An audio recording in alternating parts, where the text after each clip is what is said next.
La technique des plants issus des formats de tige a été développée par le docteur ingénieur agronome Moïse Koua, chercheur au Carbab CC pour 4 raisons. La première, c'est l'obtention des plants de qualité, des plants sains, des plants exempts de maladies, vous garantissant donc un meilleur rendement à la récolte, mais aussi une meilleure durée du cycle de vie de votre plantation. La deuxième raison, c'est l'homogénéité de votre plantation. Cela voulait dire quoi? Dans votre plantation, vous avez des plantes qui ont tous la même taille et ça facilite donc une meilleure planification au niveau des récoltes. La troisième raison, c'est la facilité dans le transport et la quatrième raison, c'est la croissance de ces plants qui est assez rapide.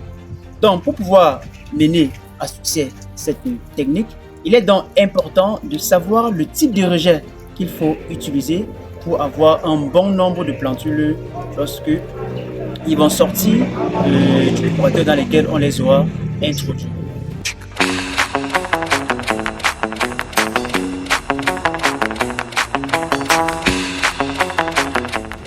Salut à toi, si tu me découvres pour la première fois, je suis Anafak Bonasson Dioril, ingénieur agronome de formation, entrepreneur agro-pastoral. Sur cette chaîne, je te parle de 3 choses, à savoir l'agriculture, l'élevage et l'entrepreneuriat agro-pastoral en Afrique. Alors, si tu es donc intéressé par nos différents centres d'intérêt, tu n'as que 3 choses à faire. La première, c'est de liker, la seconde, c'est de partager et la troisième, c'est de t'abonner pour ne pas rater la suite de nos différentes formations. Nous avons 2 types de rejets, à savoir les rejets choux et les rejets bayonnais. Alors, pour différencier les deux, il faut tout simplement observer le développement foliaire. On va donc se rendre compte que les rejets choux ont un feuillage qui est plus développé, tandis que les rejets bayonnais ont un feuillage qui est moins développé, ils ont un feuillage qui est étiolé. Alors, dans la réussite donc, de cette opération, le type de rejet conseillé, c'est notamment le rejet bayonnais, parce que son bulbe contient encore toute la réserve nutritive qui va donc nous permettre d'obtenir le rendement escompté que nous souhaitons avoir au niveau du nombre de plantules produits par la bulbe.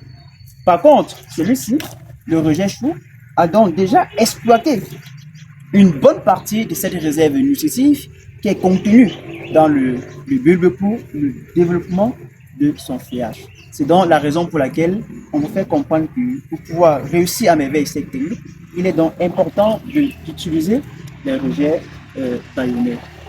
C'est donc pour dire que la véritable différenciation entre le rejet chou et les rejets bayonnais se trouve beaucoup plus au niveau de la concentration nutritive dans le bulbe, ce qui va donc nous amener à favoriser le choix du rejet bayonnais par rapport au rejet chou lorsqu'on veut maximiser en termes de rendement, en termes de nombre de plantules obtenues.